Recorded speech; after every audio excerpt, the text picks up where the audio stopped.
봉독해드린 말씀 가지고 현숙한 여인 야엘, 이런 제목으로 함께 은혜 나누기를 원합니다. 우리 지난 시간에 이스라엘의 군대 장관 바락과 그 바락을 부끄럽게 했던 여사사 드보라를 생각해 보았는데, 오늘은 그 드보라와 함께 이스라엘을 구원한 또 다른 여인이죠, 야엘을 생각하며 함께 은혜 나누기를 원하는데, 야엘은 어떤 여인인가? 11절 17절에 보면 야엘은 모세의 장인 호밥이라 그랬는데 출애굽기에는 이드로라고 나오죠. 모세의 장인 이드로의 후손 헤벨에게 시집 온 여인이다.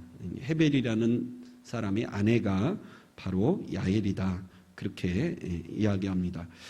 야엘의 남편 헤벨은 꽤 지체 높은 집안의 후손인 것 같아요. 17절에 보면 가나안 왕 야빈과 왕과 가깝게 지낼 정도로 이 남편 헤벨은 좀 높은 집안의 후손인 것 같습니다.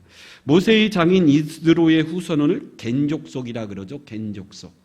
근데 이 모세의 장인 이드로의 후손인 겐족속들은 모세가 애굽에 가서 10가지 재앙을 통해 이스라엘을 구원하고 홍해를 가려는 기적을 통해 광야로 온 것에 대해서 모세의 장인 이드로가 굉장히 호감을 가졌던 것 같습니다. 깊은 감동을 받았고, 또 광야를 걸을 때 하나님이 그들에게 베푸시는 기적들이 있었죠. 만나로 먹이시고 불기둥과 기름기둥으로 인도하시고, 그런 기적들을 바라보면서 그들은 이스라엘 백성들과 함께하기를 결단하고 광야 40년 내내 이스라엘 백성들과 함께 좋은 길동무가 되었던 족속이 바로 이 겐 족속이죠. 풀 한 폭이 없는 황량한 광야에서 40년 동안 이스라엘 백성들이 광야를 건넜는데 외롭지 않도록 그들과 함께했던 족속이 바로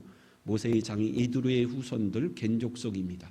그리고 이스라엘 백성들이 가나안 땅에 들어가 정착할 때 이 겐 족속들도 같이 따라 들어와서 사사기 1장 17절에 보면 그들은 아랏 남방 유다 황무지에 정착해서 이스라엘 백성들과 함께 가나안 땅에 살았다, 그렇게 기록하고 있습니다. 근데 그 겐 족속 중에 11절에 보면 헤벨이라는 사람이 그들이 정착해 살던 그 아랏 남방 유다 황무지를 떠나서 갈릴리 근처 게데스 가까운 곳에 옮겨 살았다, 그렇게 소개하고 있습니다. 근데 문제가 뭐죠?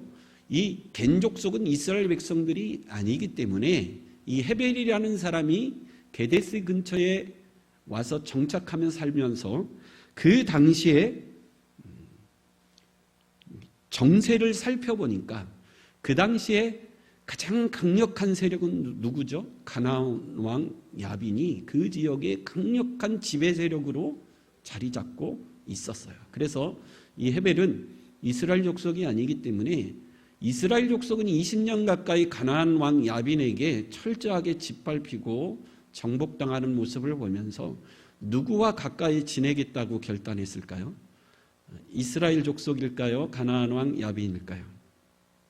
이 헤벨이 가나안 왕 야빈과 가까이 지내는 것이 내 일신상의 유익이 되겠다. 그래서 이스라엘 백성들과 가까이 지내기보다는 가나안 왕 하솔과 아주 가까이 지내기로 결단을 해서 17절에 보면 헤벨과 하솔 왕 야빈 사이에 평화의 조약을 맺었다. 우리 서로 평화롭게 잘 지내자, 그렇게 조약 언약을 맺으며 살았다라는 거죠.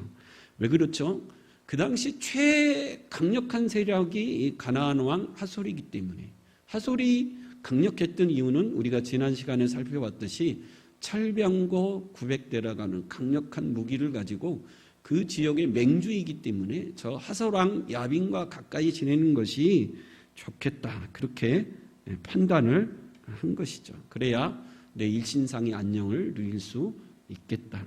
지난주에 제가 철병거 영상을 보여줬죠. 제 딸들에게 물어봤더니 어땠냐 그랬더니 자기는 그런 거에 관심이 없기 때문에 아무런 느낌도 없었고 감동도 없었대요. 근데 여러분, 철병거가 굉장히 무섭죠. 특별히 이 바퀴에 1m 정도의 날카로운 칼을 양 바퀴에 달고 달리는 거예요. 그럼 여러분 생각해 보십시오. 바퀴에 1m 정도의 날카로운 칼이 바퀴의 양옆에 달렸는데 그 마차를 말이 막 끌고 전진하다 보면 그 칼날에 스치기만 해도 어떻게 되는 거죠? 다리가 다 부러지고 절단이 나는 거죠. 그래서 이 철병거는 굉장히 강력한 겁니다. 오늘날로 말하면 탱크라고 말할 수 있죠. 우리나라 6.25 전쟁 때 북한은 탱크 242대가 있었고 우리나라는 한 대도 없었죠. 그래서 북한군이 242대의 탱크를 앞세우고 쳐들어왔을 때 우리 남한의 국군이 하염없이 밀려서 저 낙동강까지 패해서 하염없이 밀리지 않았습니까? 그런데 하설왕에게는 그 강력한 탱크가 몇 대가 있었다고요? 900대가 있었다라는 거죠. 그래서 해웰이 보기에 야 이스라엘 백성들하고 가까이 지내기보다는 저 하설왕과 가까이 지내는 것이 훨씬 유익이겠다. 그게 지혜로운 판단이겠다. 그래서 하설왕과 가까이 지내는 화평의 언약을 맺으며 살았는데 그 헤벨의 아내가 누구라고요? 야엘이라는 거죠. 그래서 야엘이 이제 우리가 살펴보겠지만 이스라엘을 구원하는 아주 결정적인 역할을 하는데 야엘은 누구 편을 들었다라는 거죠? 이스라엘 편을 들었다라는 거죠. 근데 야엘이 이스라엘 편을 든다라는 것은 쉽지가 않습니다. 아내로서 이스라엘 편을 든다라는 것은 누구를 배신하는 거죠? 남편을 배신하는 거죠. 남편은 시스라를 선택했어요. 하설을 선택했어요. 이스라엘을 버렸는데 그의 아내 야헬은 반대로 남편과 뜻을 반대로 해서 누구를 선택하죠? 이스라엘을 선택하고 하나님을 선택하는 어려운 결정을 했다라는 거죠. 그래서 여러분 성경을 볼 때 자세히 봐야 됩니다. 성경을 보는 두 가지 방법이 있죠. 숲을 보는 방법과 나무를 보는 방법. 숲을 보는 것은 그냥 전체적인 것을 한번 훑어보는 거예요. 근데 나무를 보는 방법은 뭐죠?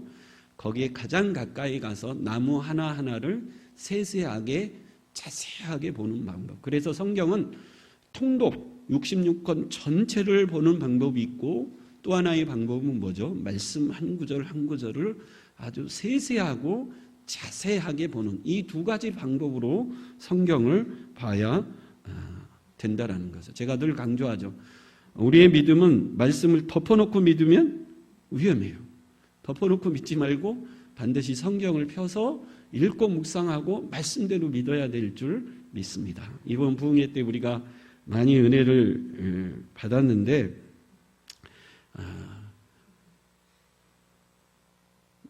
예전에 이분과 같이 사역할 때는 뭐 성령의 은사가 정말 강력하게 막 방언, 귀신 나가고 막 이런 은사들 막 병자가 고쳐지고 그때는 그게 정말 흔했어요. 막 뭐 7살, 9살 먹은 애들도 방언 받고 막 그랬는데 사역을 오래 하다 보니까 그 성령의 은사 이것보다도 뭐가 더 중요하죠?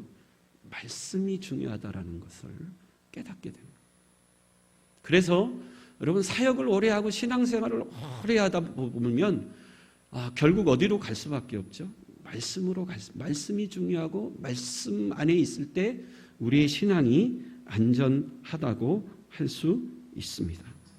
여러분 성령의 은사도 좋고 막 그런 것들이 좋은데 근데 말씀을 제끼고 그곳에 집중하다 보면 여러 가지 안 좋은 부작용들이 많이 나타나기 때문이죠. 제가 DNA 예를 많이 드는데 우리 한국 사람에는 한국 사람의 DNA가 수천 년 동안 이렇게 DNA에 이렇게 묻어 있습니다. 예를 들면 우리나라 여자아이가 아주 아기 때 1살 때 미국으로 입양을 갔어요. 그래서 1살 때 갔으니까 겉은 한국 사람이지만 뭐 다 미국 사람이죠. 그래서 서양 사람들은 아이를 낳자마자 찬물로 목욕하고 그래요. 왜냐하면 뼈가 튼튼하기 때문에. 근데 우리 한국 사람은 수천 년 동안 아이를 낳고 산후를 어떻게 하죠? 뜨뜻한 아랫목에서 몸을 지지면서 뜨뜻한 미역국을 먹으면서 산후조리를 해야 몸이 건강해져요. 근데 1살 때 미국으로 입양을 갔으니까 겉은 한국 사람이지만 겉은 한국 사람이지만 모든 게 이 미국 문화에 젖어 있으니까 이 한 살에 입양된 여자아이가 장성에서 결혼을 해서 애를 낳고 다른 미국 사람들처럼 애를 낳자마자 찬물로 목욕을 했어요. 그래 어떻게 됐을까요? 몸이 아작이 나는 거죠. 왜냐하면 수천 년 동안 DNA 속에 담겨져 있는 그 한국인의 그 정서가 있기 때문에 그렇습니다. 그러면 우리 한국 사람이 DNA 속에 강력하게 자리 잡고 있는 종교는 뭐가 자리 잡고 있을까요? 유교일까요? 여러분 유교가 아니에요. 유교는 한 200년, 300년 조선 중기 때부터 짧은 역사밖에 안 돼요. 유교보다도 더 긴 역사를 갖고 있는 종교가 뭐죠? 불교입니다. 불교는 삼국시대부터 조선 중기까지 1000년 가까이 한반도의 주류 종교였어요. 근데 그 불교보다도 더 강력한 종교가 있었죠. 뭐죠? 무속 종교입니다. 무속 종교, 토속 종교는 5000년 역사에 우리 한반도에서 사라지지 않고 한국 사람들에게 강력한 영향력을 지금까지도 끼치고 있는 종교가 무속 종교, 토속 종교입니다. 그래서 여러분 기독교가 들어온 지 130년밖에 안 됐기 때문에 우리가 말씀을 제껴놓고 예수를 믿다 보면 무슨 식으로 자꾸 예수를 믿으려고 그러죠? 불교식으로, 토속 종교식으로 자꾸 믿으려고 해요. 우리 교회는 이 종이 없는데 이 종 땡치고 예배 시작하는 건 어디서 온 거죠? 이거 불교에서 온 거예요. 불교에서 땡 종 치는 것을 교회가 그대로 가지고 와서 여러분 땡치고 예배 시작하겠습니다. 그럼 마음이 편해요, 안 편해요? 편하죠. 우리 한국인의 정서 속에는 1000년 가까이 이 정서가 있기 때문에 그래요. 그래서 여러분 하나님을 믿고 하나님을 예배하고 잘 섬기려면 정말 성경에 기록된 말씀을 붙들고 계속해서 치열하게 씨름하지 않으면 잘못된 길로 갈 수가 있습니다. 제가 목사님 사모님들 모임에서 제가 그 얘기를 했어요. 나한테 1억이 갑자기 생기면 11조를 해야 되는데 얼마를 해야 되죠? 1000만 원을 해야 되는데 1억이 갑자기 나한테 생겼을 때 11조를 1000만 원을 한다라는 것은 참 쉽지 않을 것 같다. 그랬더니 막 목사님 사모님들이 난리가, 그게 뭐가 힘드냐고. 1억에 11조 1000만 원 드리는 게 뭐가 힘드냐고. 아니다. 100만 원에 11조 10만 원 드리는 건 쉬운데 1억에 1000만 원을 드리는 것은 어렵다. 왜냐하면 나한테 1억이 생겼을 때 여러분 하나님 앞에 먼저 드려야지 이 생각이 납니까? 아니면 딴 생각부터 납니까? 여기도 써야 되고 저기도 써야 되고 막 하다 보면 나중에 무슨 마음이 들죠? 하나님 1억 갖고 안 되겠네요. 1억만 더 주십시오. 그럼 제가 11조를 2천 하지 않고 얼마를 드리겠대요? 3천이나 4천 11조 드릴 테니까 제발 1억만 좀 더 주십시오. 이렇게 말씀에 순종하는 것이 쉽지가 않습니다. 여러분 성령의 강력한 그 은사를 추구하다 보니까 한국교회에 가장 부족한 부분이 드러나기 시작했는데 어떤 부분이 드러났죠? 그리스도인다운 인격이 변화되지 않더라는 거예요. 여러분 아무리 성령 충만받고 성령의 은사가 강력히 나타나도 그리스도인다운 사람으로 변화되지 않더라는 거예요. 주님의 제자다운 모습으로 변화되지 않더라는 거죠. 여러분 착각하면 안 돼요. 세상 사람들이 말하는 착하다는 거하고 성경에서 말하는 그리스도인다운 것, 주님의 참 제자다운 것하고는 구별할 수 있어야 됩니다. 세상 사람들로부터 사도행전에 보면 안 믿는 사람들이 사도행전에 보면 예수를 믿는 사람들을 보고 뭐라고 부르기 시작했죠? 저 사람들은 그리스도인이다. 왜요? 아, 저 사람들은 정말 예수를 닮은 예수님처럼 사는 사람들이다. 그 당시에 안 믿는 사람들이 그렇게 봤기 때문에 저 사람들은 그리스도인들이다. 그렇게 비로소 부르기 시작했다라는 거예요. 근데 여러분, 세상 사람들이 우리를 보고 아, 저 사람은 정말 그리스도인이구나 이렇게 인정을 해줄까요? 한국교회 부흥이 멈춘 이유는 성령의 은사가 성령이 뜨겁게 역사하지 않아서 아닙니다. 그리스도인다운 삶을 살아내지 못하기 때문에 이게 문제인 거예요. 그래서 말씀으로 돌아가서 하나님이 주시는 말씀을 붙들고 치열하게 그 말씀에 순종하기 위해서 그 말씀대로 살아서 정말 그리스도인이다, 정말 하나님 백성답다, 이런 인정을 받아야 되는데 그게 사실은 여러분 쉽지가 않습니다. 어려워요. 저도 그게 너무너무 어렵기 때문에 저도 어디 가서 내 신분을 밝히기가 어려워요. 왜요? 내가 목사라 그러면 사람들이 목사다운 인격을 요구하는데 내가 나를 봤을 때 아직 그 정도가 안 되는 것 같거든요. 그래서 어디 가서 내가 목사입니다 라고 이야기하기가 상당히 주저스러워요. 그래서 여러분, 이 시대에 필요한 것은 정말 내가 하나님이 주시는 말씀을 붙들고 철저하게 그 말씀대로 살아내서 하나님도 우리를 인정해 줘야 되지만 안 믿는 세상 사람들이 볼 때 야, 교회 다니는 사람은 정말 뭔가 다르구나, 하나님을 믿는 백성들이구나, 저 사람들은 말씀대로 사는 사람들이구나. 여러분, 지금 신천지가 위험한데 많은 사람들이 왜 신천지에 빠지죠? 거기에 막 성령의 강력한 역사가 있어서 죽을 병에 걸린 사람들이 낫기 때문에 사람들이 신천지로 가나요? 아니에요. 신천지에 왜 가죠? 여러분, 우리 교회도 신천지가 몰래 들어와서 성경 공부 모임 한번 가보자, 이런 모임이 있는데 한번 가보자, 유혹하면 그거 100% 뭐라고요? 신천지예요.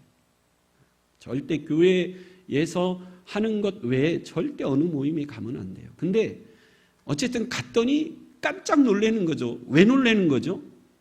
기적과 막 축복이 있어서 놀랍니까? 아니에요. 성경을 가르치는데 너무 쉽고 재미있게 가르치더라. 교회에서 목사님 설교를 들을 때는 뭐가 뭔지도 모르겠고 막 어렵게 설교하는데 여기서 막 갔더니 정말 속이 속 시원하게 너무 쉽고 재미있게 성경을 가르치더라. 그래서 다 신천지로 넘어가는 거예요. 그래서 이단입니다. 여러분, 신천지는 사람들이 혹할 정도로 성경을 자기 마음대로 해석하고 사람들이 막 혹하게 성경을 지 마음대로 막 해석해서 사람들을 유혹하는 거예요. 그래서 신천지를 가리켜 뭐라 그러죠? 이단이라 그러는 거예요. 여러분, 아직 이 뜨거운 체험이 없는 분들은 체험을 사모하십시오. 그러면 하나님이 반드시 뜨거운 성령의 체험을 우리에게 주실 줄 믿습니다. 그 체험을 했으면 빨리 어디로 가야 된다고요? 말씀으로 가야 돼요. 말씀에 서서 말씀으로 무장을 해야 어떤 유혹이 와도 그 말씀으로 모든 유혹을 다 물리칠 수 있는 거죠. 오늘 이 헤벨은 모세의 장인 이드로의 후손 헤벨의 아내가 야엘이었다라는 거죠. 그리고 오늘 드디어 이스라엘 역사상 길이 남을 전쟁이 벌어집니다. 이 전쟁이 중요한 이유는 무기또 전쟁이라 그러는데 이 전쟁에 의해 성경의 모든 전쟁의 표본이 이 전쟁이에요. 왜 그렇죠? 이 전쟁은 이스라엘 백성들을 아예 가나안 땅에 씨를 말리려고 이 시스라가 모든 군대를 모아서 이스라엘과 싸운 전쟁이기 때문에 하나님을 대적하는 악한 세력을 모아서 하나님을 대적하는 이 영적 전쟁의 표준, 기본이 되는 전쟁이 이 전쟁이기 때문에 그렇습니다. 요한계시록에 보면 아마겟돈 전쟁이라, 최후의 전쟁이라 이제 그런 내용이 나오는데 그 아마겟돈의 전쟁이라는 뜻은 무기또의 산이라는 뜻입니다. 오늘 이 전쟁이 어디서부터 시작이 되냐면 이 바로 무기또라고 하는 지역에서 이 전쟁이 시작이 되기 때문에 계시록에서 말하는 마지막 최후의 전쟁도 오늘 본문에 나오는 이 전쟁을 모델로 삼아서 이야기하는 전쟁인데 우리 지도 한번 보여줄까요? 1번 영상 지도. 예. 오늘 전쟁이 어떻게 시작했죠? 드보라가 바락과 함께 1만 명의 군대를 거느리고 어디로 갔다 그러죠? 다볼산으로 갔다 그래요. 이 소식을 듣고 시스라가 철병거 900대와 모든 군대를 동원해서 어디로 갔다 그러죠? 기손강으로 갔다 그래요. 기손강에 무깃도라고 하는 평야로 갔다 그래요. 왜 기손강으로 갔을까요? 철병거는 산에서는 무용지물이에요. 철병거나 말은 어디에서 싸워야 유리하죠? 평지에서 싸워야 유리한데 저 기손강은 어떤 강이냐면 건기에는 강이 흐르지 않습니다. 비가 오지 않는 건기에는 마르는 강이에요. 물이 흐르지 않는 강이기 때문에 우기에만 비가 많이 올 때만 물이 흐르는 강이 기손강입니다. 근데 이 전쟁의 때는 건기입니다. 비가 오지 않는 때이기 때문에 저 기손강이 말라서 저 무깃도 일대는 다 뭐죠? 평지입니다. 평지. 그래서 시스라가 보기에 이스라엘 백성들과 철병거를 가지고 싸우기에 가장 좋은 곳이 어디라고요? 무깃도입니다. 왜 바락이 다볼산으로 갔을까요? 철병거와 싸우기에 가장 좋은 곳이 어디기 때문에? 산지이기 때문에. 그래서 드보라와 바락은 다볼산으로 갔고 시스라는 철병거를 가지고 저 무깃도 평지로 간 거예요. 근데 하나님이 뭐라고 명령하죠? 다볼산에 있는 바락 보고 어디로 내려가라 그러죠? 평지, 저 무깃도로 내려가서 철병거 900대와 싸우라 그래요. 이거는 뭐와 같죠? 자살행위와 같아요. 산에 있어야 안전한데 하나님이 평지로 내려가라고 그러니까 이건 말도 안 되는 명령인데 바락이 어쨌든 순종해서 1만 명을 가지고 데리고 이 무깃도 평지에 가서 전쟁을 벌이는데 시스라가 하나 간과한 게 있죠. 뭘 간과했을까요? 하나님은 건기에도 폭풍을 내리시고 하나님은 우기에도 가뭄과 기근을 내리시는 분이 바로 우리 하나님이신 줄 믿습니다. 시스라가 이걸 몰랐죠. 바락이 순종해서 1만 명의 군대를 가지고 무깃도라고 하는 평지에 과감하게 철병거 900대와 싸우러 내려갔을 때 건기 때는 여러분 비가 안 오는 때예요. 하나님이 갑자기 뭘 내리셨다 그러죠? 폭풍우를 내리셔서. 여러분 5장에 나오는데 5장 4절에 보면 하나님이 갑자기 장대와 같은 이 폭풍우를 막 쏟아부어서 기손강이 뭐 했다 그러죠? 넘쳐서. 그 무깃도 일대가 다 뭘로 변한 거죠? 진흙탕으로 변한 거예요. 물바다로 변한 거예요. 여러분 진흙탕에서 말이 달릴 수 있습니까? 없습니까? 없죠. 진흙탕에서는 철병거 바퀴가 진흙에 빠져서 움직이지도 못하는 거예요. 근데 여러분 가나안 사람들이 섬기는 바알신은 무슨 신이라 그랬죠? 비의 신입니다. 그러면 이 시스라의 군대가 어떤 생각을 했을 것 같아요? 우리가 열심히 섬기는 바알신은 비의 신인데 갑자기 이렇게 비를 내리면 누구에게 유리한 거죠? 이스라엘에게 유리하고 우리에게 불리한 건데 우리가 그렇게 섬기는 바알신 비의 신이 왜 하필 이런 때 비를 내리는가? 바알신이 우리를 버렸나? 아니면 이스라엘이 섬기는 여호와 하나님이 바알신보다 더 위대한 신인가? 오늘 본문 15절에 보면 혼란에 빠졌다 그래. 시스라의 군대들이 혼란에 빠졌어요. 그러니까 전의를 상실한 거죠. 그래서 결국 이 시스라의 군대가 이스라엘 군대에게 대패하고 말았습니다. 근데 옛날 전쟁은 누구를 죽여야 끝나죠? 적장을 죽여야 끝나요. 그러니까 이 하소랑의 군대의 적장이 누구죠? 시스라입니다. 시스라가 전쟁에 패한 줄 알고 철병거에서 내려 걸어서 급히 도망을 갔는데 누구의 집으로 도망을 갔다 그러죠? 헤벨의 집으로. 왜? 이 헤벨은 우리의 죽은 하소랑과 평화의 조약을 맺었기 때문에 이 헤벨의 집에 도망가면 헤벨이 자기를 숨겨줄 것이라 생각했죠. 근데 이 헤벨의 집에 들어가서 누구의 장막으로 들어갔다 그러죠? 헤벨의 아내 야엘의 장막으로 들어갔다 그래요. 왜 그렇죠? 그 당시의 풍습은 아내자의 장막은 뒤지지 않는 풍습이 있었기 때문에 혹 이스라엘 군대가 이 집에 와도 야헬의 장막에 숨어 있으면 절대 아녀자의 장막은 뒤지지 않으니까 안전할 것이다. 그래서 헤벨의 아내 야헬의 장막으로 급히 들어간 거예요. 야헬이 보고 처음에는 어땠을까요, 여러분? 깜짝 놀랐죠. 근데 이 야헬은 지혜로운 여인이었던 것 같아요. 18절에 보면 시스라가 자신의 장막으로 오니까 나의 주여 들어오소서, 내게로 들어오시고 두려워하지 마소서. 그렇게 놀라지 않고 친절하게 시스라를 맞아 드렸습니다. 그랬더니 시스라가 뭐라고 그러죠? 19절에 물을 조금 마시게 하라, 내가 목이 마르다. 그랬더니 이 야헬이 따뜻한 우유를 한 잔 먹이게 하고 뭘 덮어주죠? 이불을 덮어줬어요.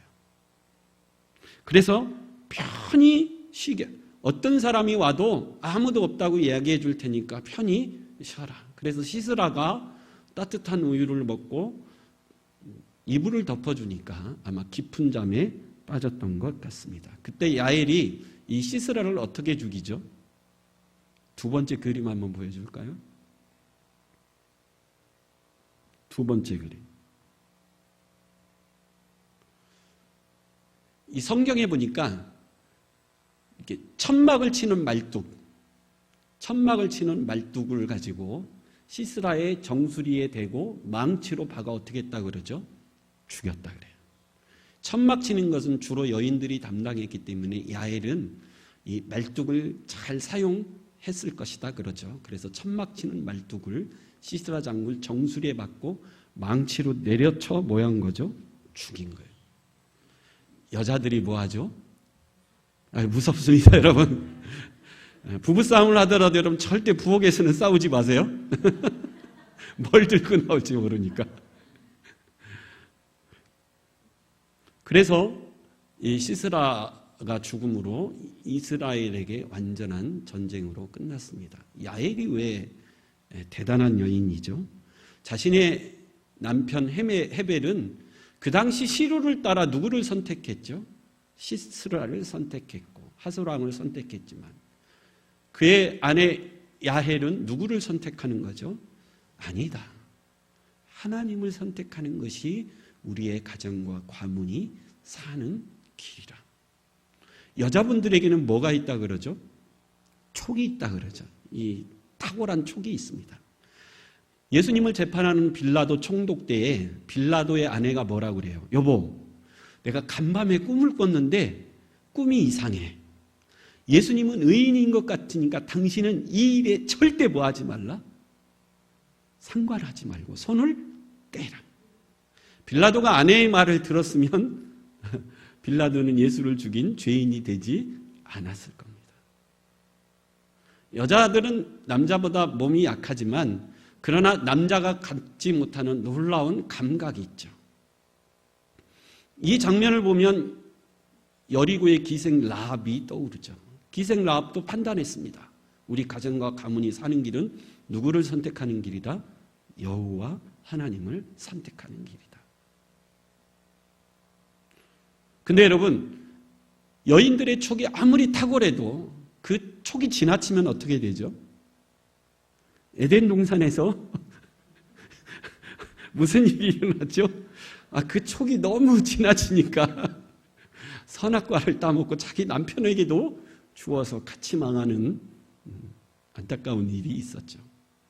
그래서 교회가 여인들 때문에 부흥하기도 하지만 교회가 여인들 때문에 어려운 문제에 빠지기도 합니다.